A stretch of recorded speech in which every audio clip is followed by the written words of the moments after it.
practical questions.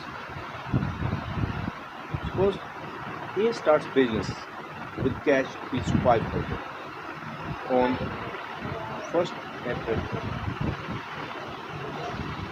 and during the year, I need to say transaction number 2, A purchased goods for 1,000, and transaction number 3, A sold goods costing rupees 1,000 for rupees 2,000, and during the year, I need to say from 1st April 2012 to 31st March 2013, these 3 transactions were made. And now you have to prepare accounting equation. Now let me introduce how to make the format of accounting equation. Draw a T. Now you will find 2 blocks, one block on left side and one block on right side. Now draw one more parallel line to the top horizontal line. So draw one more vertical line in the left block. Now you will find 2 blocks are there. First one will be called capital and the second one will be called liabilities. Now come on right hand side. Let's draw one more line. I need to say vertical line. Now this right block will be divided into 2 blocks. I need to say vertical block, and the first one is cash and the second one is goods.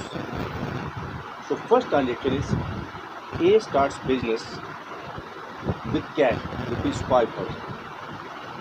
So when A starts business with cash, what it means? A brings cash of rupees 5,000 and gives it to the firm. So in this way, the firm has got the cash of rupees 5,000, and cash is the asset of the firm. So on asset side, in the cash column, write down rupees 5,000, and on liability side, write down rupees 5,000 in the column of capital. It means in the business now the capital is rupees 5,000 and the liability 0 and the cash is rupees 5,000 and goods 0. So 5,000 is equal to 5,000. This is the accounting equation. You know, accounting equation means capital plus liability is equal to assets. So in this transaction, capital is equal to total assets. Now let's move to the second transaction. And the second transaction is A purchased goods for rupees 1,000. So what will happen with this transaction? The firm had got 5,000 rupees. If the goods are purchased for cash for rupees 1,000, there will be decrease in the cash. Previously the firm has got 5,000. Now it has paid rupees 1,000 out of the cash box. Now in the cash box of the shop is only rupees 4,000. So 5,000 minus 1,000, 4,000. And in the goods column, please write down plus 1,000, because previously, before this transaction, there were no goods in the firm, but now the firm has got rupees 1,000 as goods. So there will be no effect on capital, there will be no effect on liability if you buy the goods. So in this way, the capital is rupees 5,000, the liability is 0, the cash is rupees 4,000 and the goods are rupees 1,000. When you have completed second transaction, please draw a horizontal line. Now let's move to the third transaction. The third transaction is A sold goods costing rupees 1,000 for rupees 2,000. You know, the firm had bought goods of rupees 1,000. The whole of the goods have been sold for rupees 2,000. So one thing is clear, the firm has made a profit of rupees 1,000, because the costing was only rupees 1,000, but the selling price is rupees 2,000. You know, this is the business. The goods are bought at cheaper price and the same goods are sold at the higher price to the customer.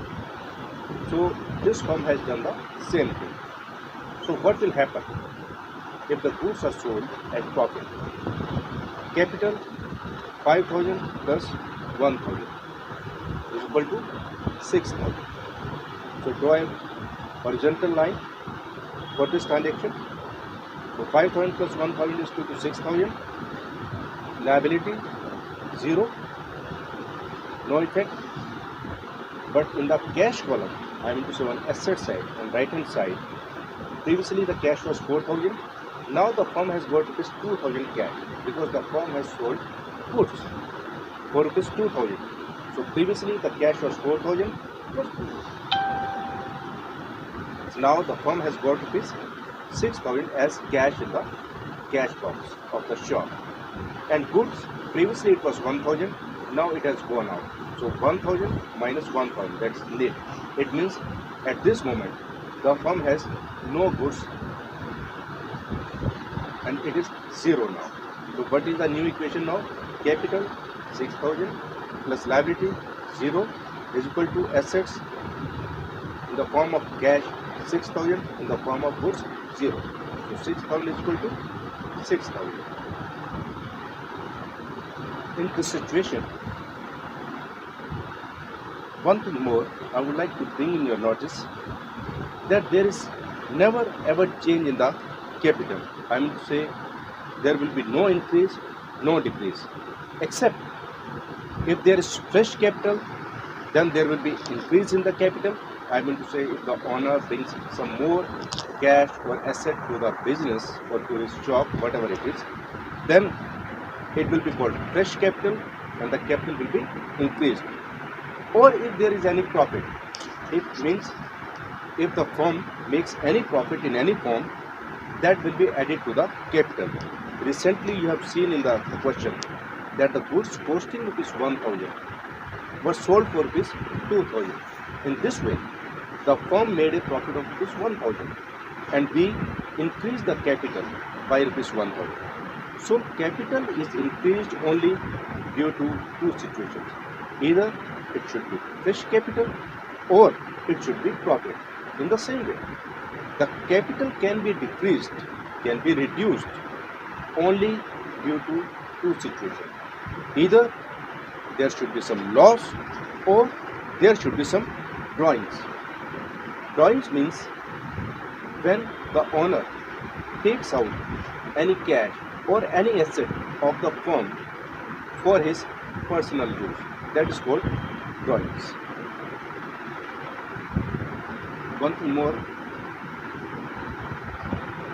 I would like to introduce new term you will find in the future questions, that A introduced capital in cash.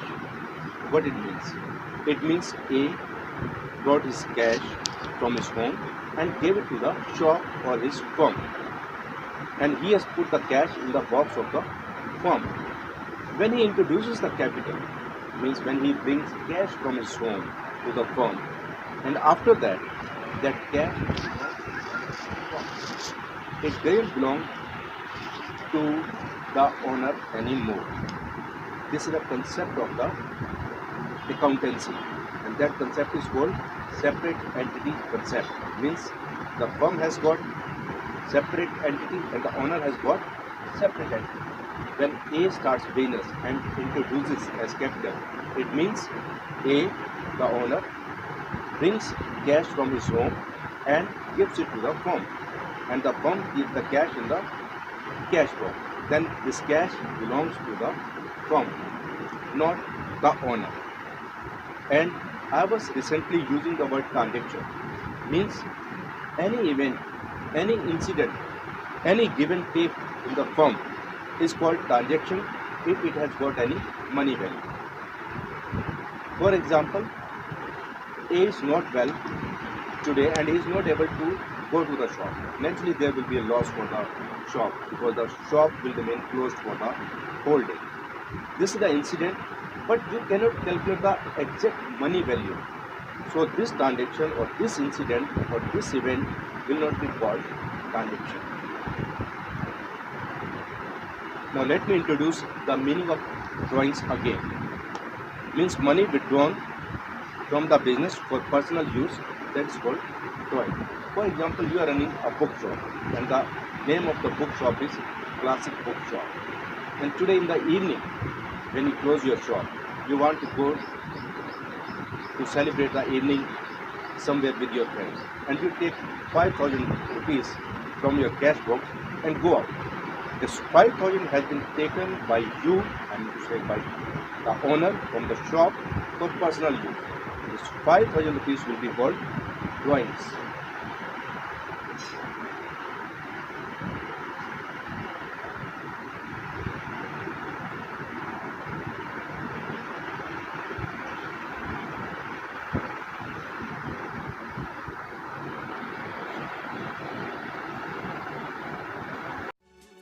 Two, three, 4, 5, 6, 7, 8, 9, 10.